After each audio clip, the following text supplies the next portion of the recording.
श्री कृष्ण चैतन्य प्रभु नित्यानंद श्री अद्वैत गदाधर श्रीवासादि गौर भक्त वृंद।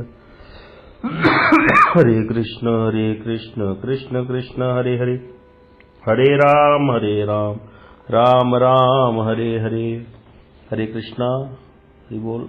मैं सबसे पहले अपने गुरुपाद पद्म नित्य लीला प्रविष्ट ओम विष्णुपाद श्री श्रीमद भक्ति विज्ञान भारती गोसाई महाराज जी की एवं नित्य लीला प्रविष्ट ओम विष्णुपाद श्री श्रीमद भक्ति नारायण गोसाई महाराज जी के अभय चरण कमलों में दंडोत प्रणाम अर्पित करता हूँ। तत्पश्चात शिक्षा गुरुदेव पूज्यपाद ऋषि प्रभु जी, पूज्यपाद बाबा महाराज, पूज्यपाद भक्ति विलास श्रीधर महाराज जी के चरणों में मेरा दंडोत प्रणाम। समस्त मातृवृंद भक्तवृंद श्रोतृवृंद सबके चरणों में मेरा यथा योग्य दंडोत प्रणाम। हम सब लोग बड़े ही सौभाग्य से चैतन्य भागवत की कथा का श्रवण कर रहे हैं। मध्य खंड में कथा का तीसरा अध्याय चल रहा है, जिसमें महाप्रभु जी की मुरारी गुप्त जी पर कृपा का वर्णन हुआ कि मुरारी गुप्त जी एक श्लोक पढ़ रहे थे और उस श्लोक को सुनते ही महाप्रभु जी को आवेश आ गया और आवेश आते ही महाप्रभु जी ने अपने वराह रूप को प्रकट कर दिया, क्योंकि वो वराह अवतार का एक श्लोक सुना था महाप्रभु जी ने। और उसको सुनते ही महाप्रभु जी मुरारी गुप्त जी के घर चले गए और शुक्र शुक्र कहते हुए आगे चले गए और महाप्रभु मुरारी गुप्त देखने लग गए। और देखते ही महाप्रभु ने उसके घर में एक जल का कलश था, उसको अपने आगे देखा और उसको बड़ा रूप में प्रवृत्त हो गए और रख लिया, अपने चार खुरों को प्रकट कर दिया, अपने नाक पे रख दिया उसको। इस तरह से उनको कहने लगे मेरी स्तुति करो। तो ऐसा कह करके महाप्रभु जी ने मुरारी गुप्त जी को वराह रूप में दर्शन दिया। मुरारी गुप्त जी को पता चल गया कि ये तो हमारे प्रभु ही हैं जो यहाँ पर प्रकट हुए हैं। इस तरह से बड़ी सुंदर यहाँ पे कथा आई थी। उसके बाद आया वर्णन कि ग्रंथकार श्री वृंदावन दास ठाकुर जी कह रहे हैं कि सारे जो भक्त हैं धीरे धीरे आकर के महाप्रभु जी से मिल गए हैं, लेकिन अभी नित्यानंद प्रभु नहीं आए हैं और भाई को ना देख करके प्रभु जो है बड़े ही दुखी हैं। सब लोग मिलकर कीर्तन भी करने लग गए थे, सारे भक्त मिलकर के, लेकिन नित्यानंद प्रभु अभी इस कीर्तन में सम्मिलित नहीं थे। तो यह बता रहे हैं कि विश्वम्भर निरंतर नित्यानंद का स्मरण करते रहते थे और इस दुख को महाप्रभु के मन के अंतर्यामी नित्यानंद प्रभु भी जान गए। अब बता रहे हैं कि वृंदावन दास ठाकुर जी यहाँ पर नित्यानंद प्रभु के जन्म और कर्म का वर्णन करेंगे कि नित्यानंद प्रभु का जन्म कैसे हुआ, किस देश में हुआ, कब प्रकट हुए, क्योंकि अभी तक तो ये सारी हम महाप्रभु की कथा सुन रहे थे। तो इसमें वर्णन आता है कि ग्रंथकार कह रहे हैं कि मैं सूत्र रूप में अर्थात संक्षेप में नित्यानंद प्रभु के जन्म और कर्म का कुछ वर्णन कर रहा हूँ। राढ़ देश में एक चक्रा नामक ग्राम है जहाँ श्री नित्यानंद प्रभु जी का प्रागट्य हुआ था। हम लोग जब भी नवद्वीप धाम परिक्रमा जाते हैं तो एक चक्रा ग्राम भी जाते हैं। वहाँ नित्यानंद प्रभु का जन्म स्थान है, बड़ा ही सुंदर स्थान है। पूरा दिन लगता है वहां जाकर, सुबह जाकर रात को आना होता है। तो एक चक्रा ग्राम में जहाँ नित्यानंद प्रभु का प्रागट्य हुआ था, उसको राढ़ देश एक जगह है, उसके अंदर एक चक्रा ग्राम है, उसके अंदर नित्यानंद प्रभु का प्रागट्य हुआ। और कहते हैं वहां पर थोड़ी दूर पर ही मोड़ेश्वर नाम के महादेव हैं, जिनकी पूजा नित्यानंद प्रभु ने की थी। मोड़ेश्वर महादेव का मंदिर है वहां। कहते उस गांव में एक पंडित रहते थे जिनका नाम था हड़ाई पंडित। वो ब्राह्मण परिवार था, उनके घर में नित्यानंद प्रभु का जन्म हुआ था। तो नित्यानंद प्रभु जी के पिताजी का नाम था हड़ाई पंडित और उनकी माता जी का नाम था पद्मावती। तो हड़ाई पंडित और पद्मावती दोनों पति पत्नी थे, बड़े विरक्त और दयालु स्वभाव के थे। उनकी पत्नी जो पद्मावती थी बड़ी ही पतिव्रता थी, परम वैष्णवी शक्ति से युक्त थी और जगत माता थी। ब्राह्मण ब्राह्मणी दोनों बड़े ही उदार थे। उनके घर में स्वयं नित्यानंद प्रभु प्रकट हुए थे। उनके सब पुत्रों में नित्यानंद राय सबसे बड़े थे। उनके कई पुत्र थे, उनमें नित्यानंद राय जो नित्यानंद प्रभु है, नित्यानंद राय भी नाम था उनका, तो वो सबसे बड़े पुत्र थे और ऐसे सुलक्षणों से युक्त थे कि उनको दर्शन करने से ही नयन शीतल हो जाते थे, क्योंकि ये कोई और नहीं है, स्वयं बलराम ही है। बता रहे हैं कि उनकी बाल लीला का वर्णन आदि खंड में विस्तार पूर्वक किया है। पहले बाल लीला का वर्णन आया था, नित्यानंद प्रभु कैसे बच्चों के साथ, बालकों के साथ सारी रामलीला कृष्ण लीला का अनुकरण करते थे। तो इसीलिए दोबारा विस्तार के भय से उसका पुनः वर्णन नहीं किया जा रहा।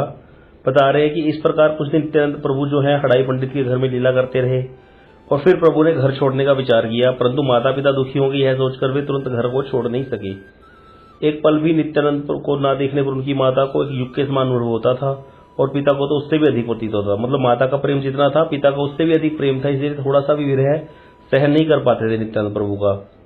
तो बता रहे पिता हड़ाई ओझा तो पल भर के लिए भी नित्यानंद को छोड़कर कभी कहीं जाते नहीं थे, कहीं नहीं जाते थे, चाहे खेत पर जाना हो या फिर यजमान के घर या हाट बाजार में जाना हो या रास्ते में कोई भी कार्य क्यों ना हो, नित्यानंद चंद्र यदि उनके पीछे पीछे आते नहीं दिखते थे तो वे आधे क्षण से 100 बार मुड़कर पीछे देखते थे।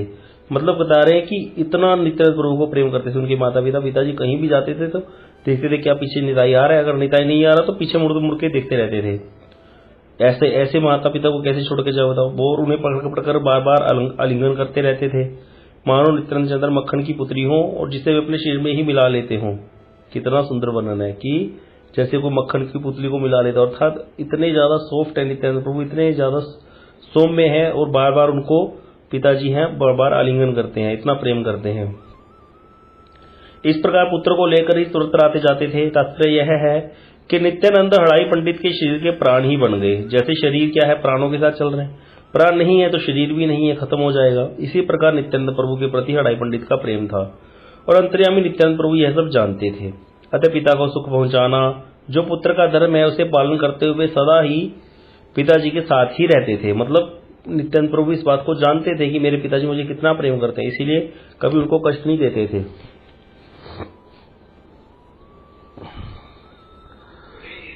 अब बता रहे हैं कि देवयोग से एक दिन क्या हुआ, एक सन्यासी नित्यानंद प्रभु के पिताजी के घर पे आए। जैसे विश्वामित्र जी आए थे दशरथ जी के यहाँ राम लक्ष्मण को लेने के लिए, तो यहाँ ऐसी बता रहे हैं कि एक दिन एक सन्यासी आए हैं नित्यानंद प्रभु जी के जो पिताजी हड़ाई पंडित है, उन्होंने उनको भिक्षा कराई, भोजन कराया और बड़े आनंद से ठहराया अपने घर पे और सारी रात कृष्ण कथा कहते सुनते हुए उनके पास ही पड़े बड़े आनंद से रहे सब लोग। प्रातःकाल जब सन्यासी जाने के लिए तैयार हुए तो नित्यानंद के पिता से बोले मेरी एक भिक्षा है अर्थात मैं आपसे कुछ लेना चाहता हूं। तो नित्यानंद प्रभु के पिता हड़ाई पंडित जी ने कहा जैसी आपकी इच्छा। तो सन्यासी ने कहा कि मेरे मन में तीर्थ भ्रमण करने का विचार है कि तीर्थों में भ्रमण करके आऊं, परंतु मेरे साथ कोई अच्छा सा ब्राह्मण नहीं है। यह जो आपका सबसे बड़ा पुत्र है इसे कुछ दिन के लिए मेरे साथ जाने के लिए दे दें, मैं अपने प्राणों से भी अधिक इसकी देखभाल करूंगा और नाना प्रकार के सब तीर्थों के दर्शन हो, इसके भी दर्शन हो जाएंगे। सारे तीर्थ भ्रमण करने की मेरी इच्छा है, ऐसा सन्यासी ने बोला। इतना सुनते ही, सन्यासी के वचनों को सुनते ही शुद्ध हृदय वाले जो हड़ाई पंडित थे बहुत ही दुखी हो गए और मनी मन सोचने लगे कि सन्यासी ने पुत्र की नहीं मेरे प्राणों की ही भिक्षा मांग ली है, अब यदि नहीं देता हूं तो कहीं हमारा सर्वनाश ना हो जाए। पूर्व काल में सब महापुरुष भिक्षुक जितने भी आते थे उनको आनंदपूर्वक अपने प्राणों का दान तक देते रहे हैं। विश्वामित्र ने दशरथ से उनके जीवन स्वरूप पुत्र श्री रामचंद्र जी को मांगा था। यद्यपि श्री राम के बिना राजा दशरथ जीवित नहीं रह सकते थे, तथापि उन्होंने पुत्र को दे दिया, ऐसा ही तो पुराण कहते हैं। ये कौन सोच रहा है, हड़ाई पंडित सोच रहे हैं। वैसा ही प्रसंग आज मेरे सामने भी आ गया है, हे कृष्ण इस धर्म संकट से मेरी रक्षा करो। कौन कह रहे हैं, हड़ाई पंडित कह रहे हैं। दैव योग से हड़ाई पंडित राजा दशरथ जी तो है, फिर भी इनकी बुद्धि वैसी क्यों ना होगी। ये कौन लिख रहे ग्रंथकार कि ये और कोई तो है नहीं, ये दशरथ जी तो है। तो कहते यदि ये दशरथ ना होते तो इनके घर लक्ष्मण चंद्र जन्म क्यों लेते, नित्यानंद प्रभु जन्म क्यों लेते, लक्ष्मणी तो है वो। मणि मन ऐसा सोच विचार करते हुए हड़ाई पंडित अपनी ब्राह्मणी के पास गए, अर्थात पद्मावती जी के पास गए और क्रमानुसार सब बातें बता दी। यह सुनकर पत्नी बता जगत माता बोली आपकी जो इच्छा हो प्रभु वही मेरी भी समझे। और उनको ये था हड़ाई पंडित को कि शायद माता मना कर देगी तो माता का अपना स्नेह होता है और उनके स्नेह के कारण फिर शायद सन्यासी मना भी कर दे, लेकिन वो भी बहुत ही ज्यादा जगत माता है तो समझदार है, तो इसीलिए उन्होंने भी ये कहा कि हे अपने पति को कि हे प्रभु आपकी जैसी इच्छा मेरी भी वही इच्छा है, आप जैसे कहोगे मुझे ठीक है, मुझे स्वीकार है। जबकि उनका इतना प्रेम था। तब नित्यानंद के पिता सन्यासी के समीप आए और मस्तक नीचा करके अपने पुत्र को उन्हें दे दिया।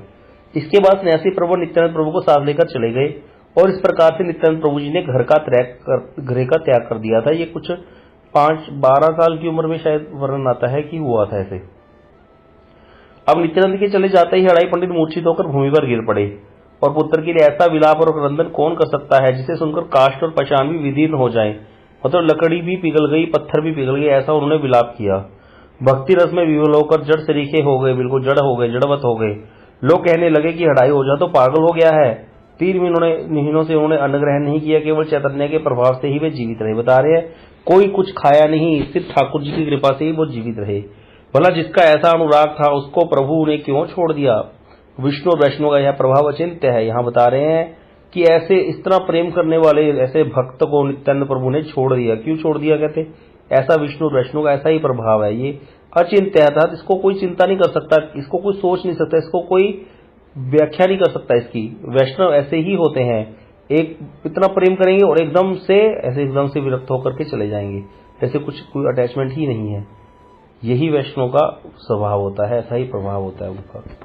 बता रहे पति ही न देवहूति माता को छोड़कर भगवान श्री कपिल देव भी निरपेक्ष होकर चले गए थे। कपिल कौन है? देवहूति माता के पुत्र, जिन्होंने माता को सांख्य योग का ज्ञान दिया था। तो वही माता को अपनी कपिल देव जी निरपेक्ष होकर चले गए थे छोड़कर। सुखदेव गोस्वामी व्यास जैसे वैष्णव पिता को छोड़कर चले गए, ऐसे वैष्णव उनके पिता सुखदेव गोस्वामी के व्यास जैसे। और जन्म लेते ही जब माता के घर से आए बाहर, एकदम से चल पड़े, मुड़ के देखा ही नहीं पीछे मुड़कर। और शची माता जैसी माता जिसकी हो, उसको अकेली छोड़कर महाप्रभु भी निष्पक्ष होकर चले गए थे। इसका वर्णन आगे आएगा। इस प्रकार त्यागना परमार्थिक दृष्टि से त्यागना नहीं है, इस बात को समझने वाले व्यक्ति अति विरल हैं। बता रहे हैं ये त्यागना है ही नहीं बेसिकली। क्यों? क्योंकि यहां पर क्या है, यहां भक्ति इतनी है कि उनको मिलन में विरह और विरह में मिलन प्रतीत होता है। इसीलिए जितनी भी ये प्रभु की लीलाएं होती हैं, बता रहे हैं, ये जीवों के उद्धार के निमित्त होती हैं। क्यों ऐसी लीलाएं करते हैं भगवान कि जब ऐसी लीलाएं सुनेगा कोई व्यक्ति सीता जी का त्याग राम जी के द्वारा, तो उसका कठोर हृदय भी पिघल जाएगा। उसको सुनने से कठोर काष्ठ भी पिघल जाता है। जैसे रघुनंदन अपने पिता को त्याग कर चले गए थे, उस प्रसंग को यवंग भी कहते, जब सुनते हैं तो रोते हैं।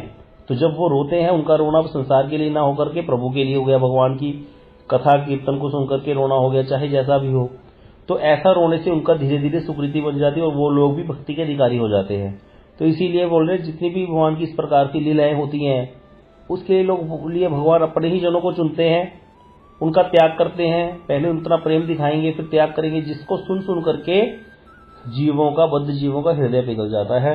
ये बड़ी ही सुंदर लीलाएं हैं जीवों के उद्धार के निमित्त जो भगवान करते हैं, और इसको समझने वाले लोग बहुत ही विरले होते। बता रहे, इस प्रकार श्री नित्यानंद राय घर को छोड़कर स्वानुभवानंद से तीर्थों का भ्रमण करने लगे, तीर्थों में जाने लगे। और महामती प्रभु नित्यानंद गया गए, काशी गए, मथुरा गए, प्रयाग गए, द्वारिका, नर नारायण के बद्रिकाश्रम को गए, फिर बौद्ध आश्रम से होते हुए वे महर्षि व्यास के आश्रम, रंगनाथ, सेतुबंध, मलय पर्वत को गए। मतलब पूरा नॉर्थ इंडिया, साउथ इंडिया सब भ्रमण किया। वहां से श्री नित्यानंद महाशय अनंतपुर को गए। निर्जन वन में उन्होंने बड़े निर्भय होकर भ्रमण किया। फिर गोमती, गंडकी, सरयू, कावेरी, अयोध्या और दंडकारण्य तक आनंदपुर विहार किया।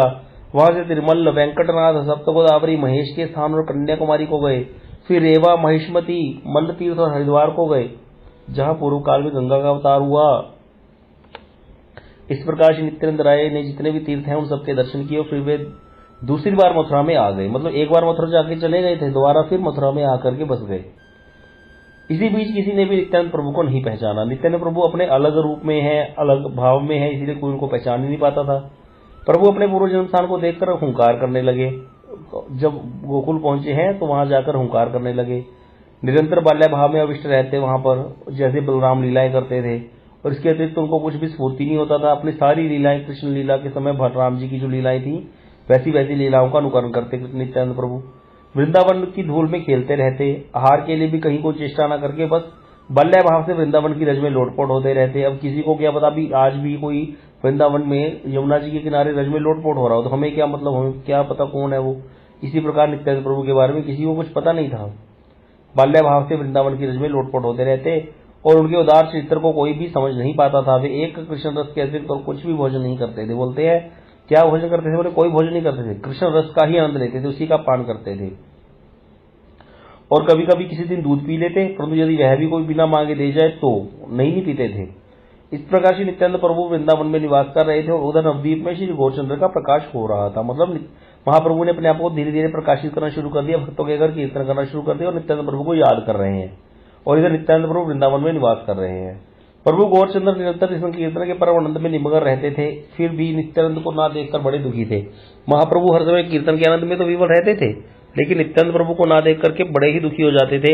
महाप्रभु के प्रकाश को जान गए थे, जिस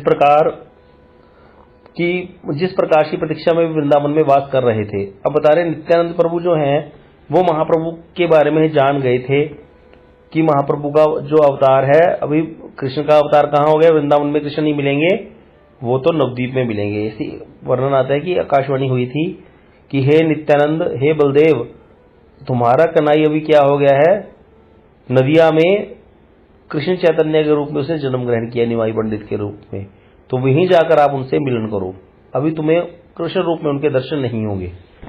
तो नित्यानंद प्रभु के श्री वृंदावन की धूल में लोटपोट होने आदि की लीला जो है, कहते इसको कोई भी जान नहीं सका था। और ऐसे करके नित्यानंद प्रभु जो है उनको पता चल गया कि महाप्रभु का प्रकाश हो गया है, कृष्ण अवतार ले लिए हैं नदिया में।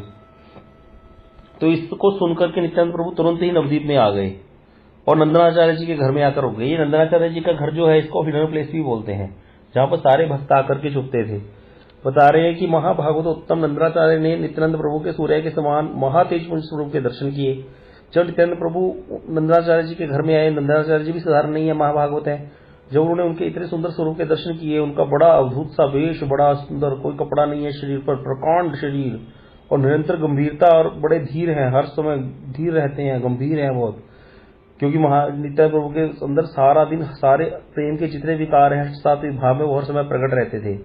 दिन रात श्रीमुख से बस श्री कृष्ण नाम का उच्चारण करते रहते हैं। और त्रिभुवन में श्री चैतन्य चंद्र के वे अद्वितीय प्रकाश हैं। बता रहे हैं कि उनके जैसा कोई नहीं है नित्यानंद प्रभु जैसा। अपने निज अंध में मगन होकर, मत्त होकर क्षण क्षण में हुंकार करते थे नित्यानंद प्रभु। ऐसे मत रहते थे जैसे स्वयं बलराम ही हो। उनका मनोहर श्री मुखमंडल कोटि कोटि चंद्रमाओं को भी जीतने वाला है। इतना सुंदर मुखमंडल है कि करोड़ों चंद्रमा भी उसके सामने फीके हैं। सुंदर अधर हैं और उन अधरों पर जगत को जीवन प्रदान करने वाली मधुर मुस्कान है। बड़े ही सुंदर अधर हैं और बड़ी सुंदर मुस्कान है। मोतियों की छवि को भी जीतने वाली उनकी दंत पंक्तियों की ज्योति है। दांत बड़े ही चिक्कन, बड़े ही सुंदर हैं। और कह रहे हैं उनके विशाल अरुण और सुंदर दो नयन है, बड़े ही सुंदर अरुण नयन है, लालिमा जैसे। जानु पर्यंत उनकी लंबी भुजाएं हैं घुटनों तक, और विशाल वक्षस्थल है। चलने में चतुर उनके कोमल चरण युगल है। वो चरण युगल बड़े ही चतुर, मतलब चंचल गति से चलते हैं नित्यानंद प्रभु। वे परम कृपा पूर्वक सबके साथ वार्तालाप करते हैं। उनके श्रीमुख के वचनों का श्रवण करने से कर्मबंधन नष्ट हो जाते हैं। क्या करते हैं, सबके साथ बात भी करते हैं, ऐसे नहीं चुप रहते हैं। तो कहते हैं उनके वचन श्रवण करने से ही कर्मबंधन नष्ट हो जाते हैं। ऐसा नित्यानंद प्रभु का प्रभाव है। ग्रंथकार लिख रहे हैं कि इतना उनका प्रभाव है कि कोई उनसे बात भी करता है तो उसके कर्मबंधन नष्ट हो जाए। अब बता रहे हैं कि जब नित्यानंद प्रभु ने नदिया नगर में प्रवेश किया तो समस्त आकाश उनकी जय जयकार ध्वनि से गूंजने लगा। देवताओं ने आकाश में ध्वनि की, जय जयकार की। और जिन प्रभु ने श्री गौर सुंदर साक्षात दंड भी तोड़ डाला हो, उनकी महिमा का वर्णन कर सके ऐसा कौन सामर्थ्यवान है। आगे वर्णन आएगा कि नित्यानंद प्रभु जब महाप्रभु संन्यास लेके जगन्नाथपुरी जाएंगे तो महाप्रभु जी का दंड लेकर के नित्यानंद प्रभु तोड़ देंगे।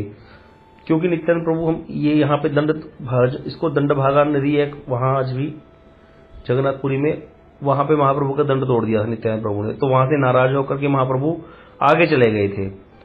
लेकिन नित्यानंद प्रभु के दंड तोड़ने के पीछे एक बहुत बड़ा कारण है। उन्होंने ये दिखाया है दंड तोड़ करके कि महाप्रभु किसी संन्यास आश्रम या उसके वर्ण के अधीन नहीं है।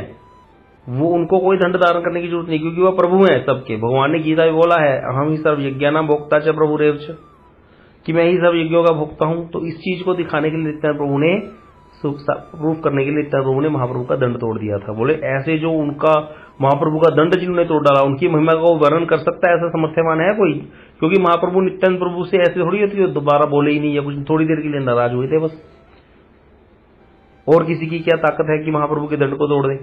जिन्होंने वणिक, अधम और मूर्खों तक का उद्धार कर दिया, जिनका नाम लेने से ब्रह्मांड पवित्र होता है, ऐसे श्री नित्यानंद प्रभु को पाकर नंदनाचार्य बड़े ही प्रसन्न हुए और भिक्षा कराकर उन्हें अपने ही घर में ठहरा लिया। बोले ऐसे नित्यानंद प्रभु कि जिन्होंने सबका उद्धार कर दिया, कोई भी आया, ब्राह्मण आया, अधम आया, मूर्ख आया, कोई आया,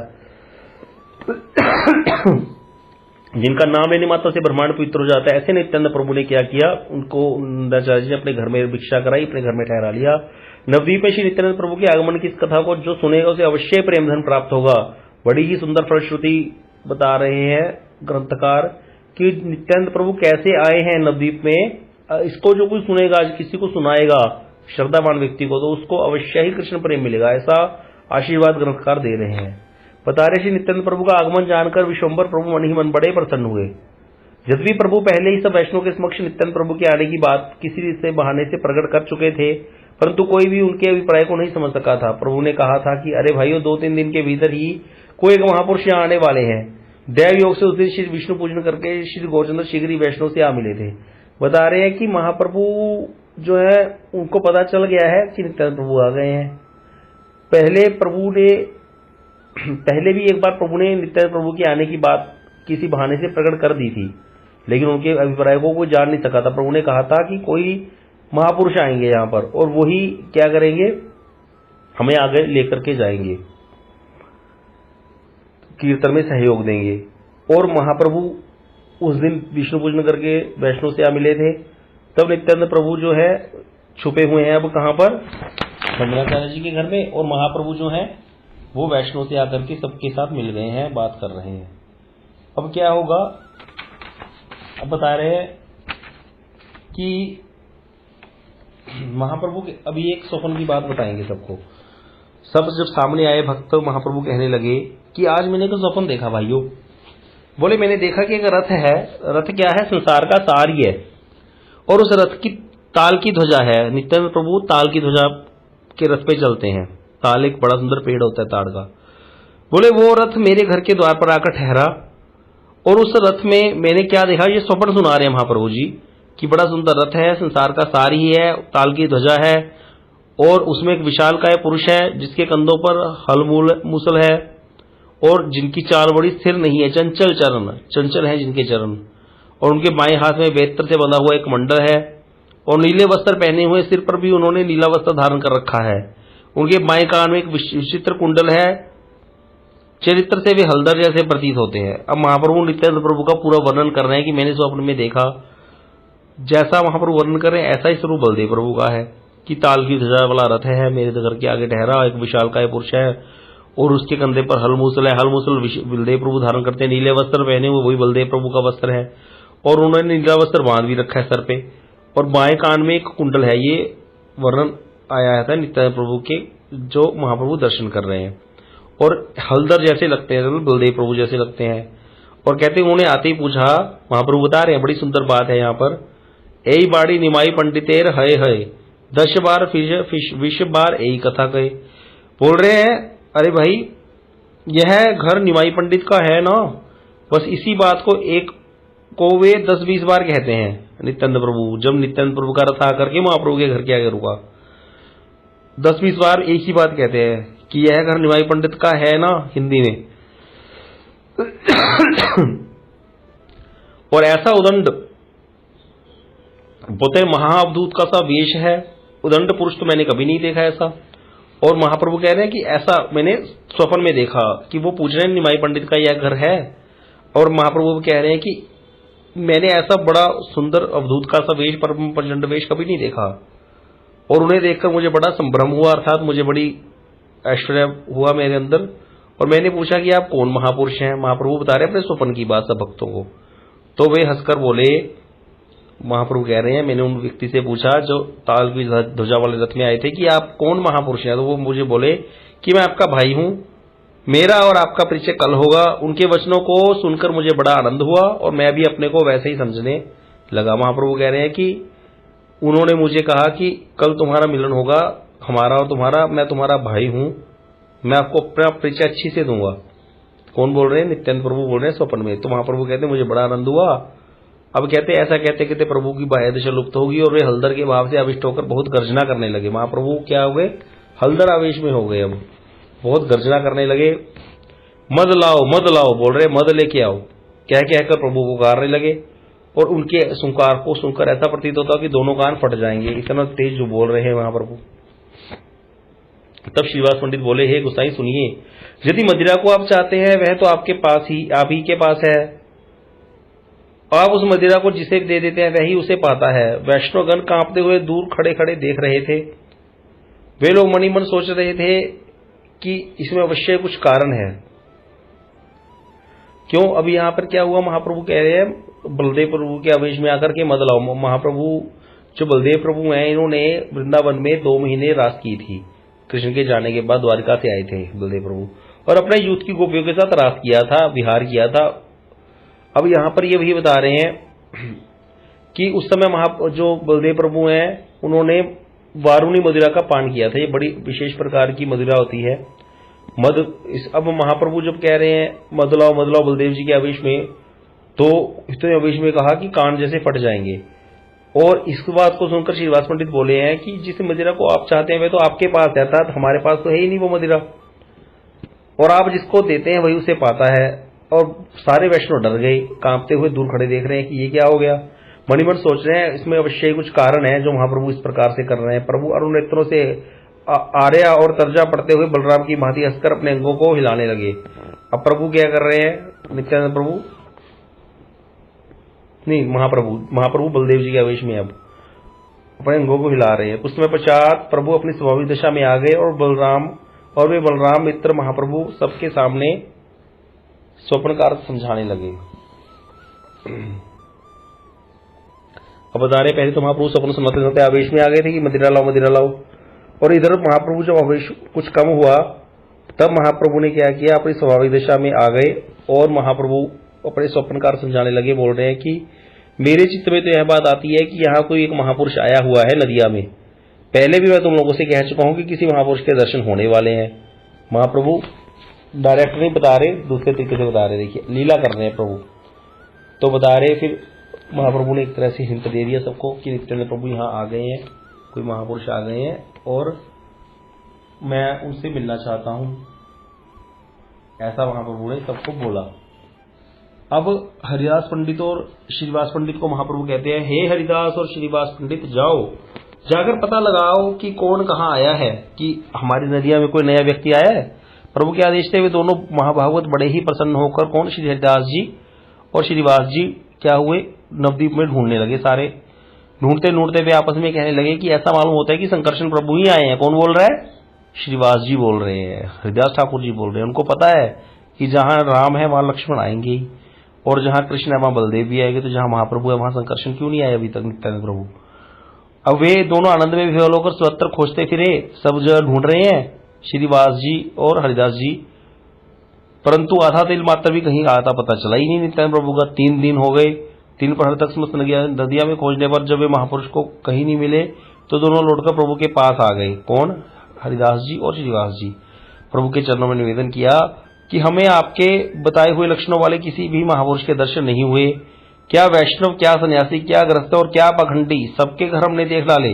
प्रभु आप समस्त नवद्वीप में हमने खोज लिया, केवल बाहर के गांवों में ही हम नहीं गए। बता रहे हैं कि यहाँ पर सभी जो भक्त हैं वो बता रहे हैं कि हम सब जगह ढूंढ कर आ गए हैं, हरिदास ठाकुर जी, श्रीवास जी, हमें कुछ भी नहीं मिला। अंदर का तो कोई छोड़ा नहीं कोना हमने, बाहर के कुछ गांव जो पास में लग रहे हैं सिटी को, वो हम नहीं गए। अब ऐसा सुनकर, उनके वचनों को सुनकर श्री हरिदास जी को श्रीवास जी के महाप्रभु हंसने लगे। गौर सुंदर, मानो भी हंसने के छल से समझा रहे हो कि नित्यानंद तो बड़ा गुड़ है भैया, आप इसको जान नहीं पाओगे। इस अवतार में कोई कोई गौर सुंदर का नाम तो लेते हैं, ग्रंथकार कह रहे, परंतु नित्यानंद प्रभु का नाम सुनते उठ भागते हैं। तो बोले ऐसे कई लोग हैं जो श्री गोविंद की तो पूजा करते हैं, शंकर जी को नहीं मानते। इस पाप के फलस्वरूप यम के घर जाना पड़ता है। तो इसीलिए कभी भी क्या करना चाहिए, कभी भी नित्यानंद प्रभु के चरणों में अपराध नहीं करना चाहिए, क्योंकि ये अखंड गुरु तत्व है, और किसी वैष्णव के चरणों में भी अपराध नहीं करना चाहिए। बता रहे हैं, तो बता रहे हैं कि कई लोग कैसे हैं जो नित्यानंद प्रभु, महाप्रभु कह रहे हैं कि नित्यानंद प्रभु का तो बड़ा गुड़ है भैया। कई लोग गोविंद की पूजा करते हैं, शंकर को नहीं मानते, कई शंकर की पूजा करते हैं, गोविंद को नहीं मानते। तो इस अवतार में कोई गौरचंद्र का नाम तो लेते, नित्यानंद प्रभु का नाम सुनते उठ भागते हैं, इसीलिए उनको जो है यम यात्रा भोगनी पड़ती है। इस अवतार में नित्यानंद बड़े गूढ़ है। श्री चैतन्य चंद्र जिसको कृपा करके दिखावे वही उन्हें देख सकता है। बोले नित्यानंद प्रभु के दर्शन किसको होंगे, जिन पर महाप्रभु जी की कृपा होगी। उनके अगाध चित्र की जो बिना समझे बुझे निंदा करते हैं, बोले वे विष्णु भक्ति पाकर भी वंचित रह जाते हैं। केवल श्रीवास आदि मुख्य भक्त जन ही उनके तत्व को भली प्रकार जानते हैं, परंतु उनको भी जो वे नहीं मिले इसका कारण उनका कोई कौतुक ही समझना चाहिए। बता रहे हैं कि जो महाप्रभु का तत्व है, नित्यानंद प्रभु का तत्व है, जिसको महाप्रभु कृपा करके दे दें वही उनको देख सकता है। इनके चरित्र की जो निंदा करते हैं, नित्यानंद प्रभु के चरित्र, कुछ चरित्र आएंगे अवधूत वेश में घूमते रहते थे कितने कितने दिन तक, बोले जो ऐसे चरित्र को देखकर भगवान के उनकी निंदा करता है वो बोले भक्ति पाकर के वंचित रह गया। सारे श्रीनिवास पंडित आदि मुख्य भक्तजन ही नित्यानंद प्रभु जी के तत्व को जानते थे, लेकिन वे उनको भी नहीं मिले कहते। फिर ये तो बड़ी बात है, श्रीनिवास जी जानते थे नित्यानंद प्रभु का तत्व क्या है, इसलिए तो बोल रहे थे शायद संकर्षण ही आए हैं, लेकिन वो फिर भी वो उनको ढूंढ नहीं पाए। ऐसी सुंदर ये कथा है। अभी आगे कथा फिर करेंगे हम, समय हो गया है। वांछा कल्पतरुभ्यश्च कृपा सिंधुभ्यो पतितानां पावनेभ्यो वैष्णवेभ्यो नमो नमः।